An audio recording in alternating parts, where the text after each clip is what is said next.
UPPL এবাৰ NDAৰ লগত BPF ইয়াৰ কিবা স্যাৰ প্ৰভাৱ পৰিব নেকি স্যাৰ এই সমষ্টিখনত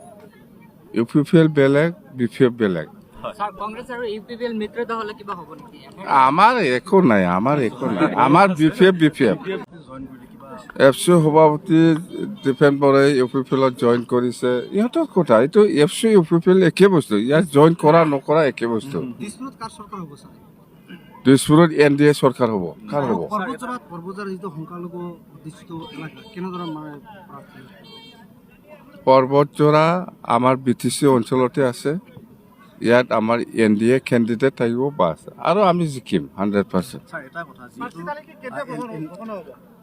পাৰ্টি তালিকা আমাৰ অহাকালি PMB মিটিং আছে PMB মিটিঙত গোটেই বস্তু আলোচনা হ'ব ইয়াতে কি সিদ্ধান্ত হয়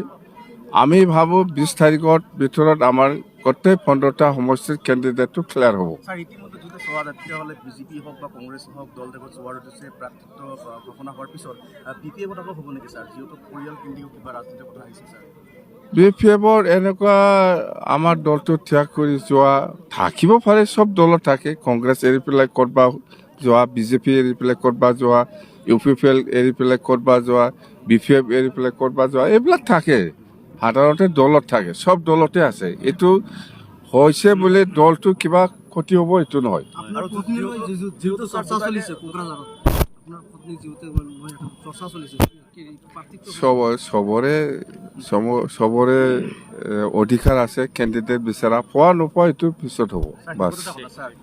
এইখন সমষ্টি যিহেতু সংখ্যালঘু ভোটাৰ এটা নিম্ন লৈ ক'ত এই পৰ্বতৰ সমষ্টিখন আৰু পূৰ্বে যিহেতু NDAৰ লগত আছিলে কিন্তু আজি তলব কৰা হৈছে দিল্লীলৈ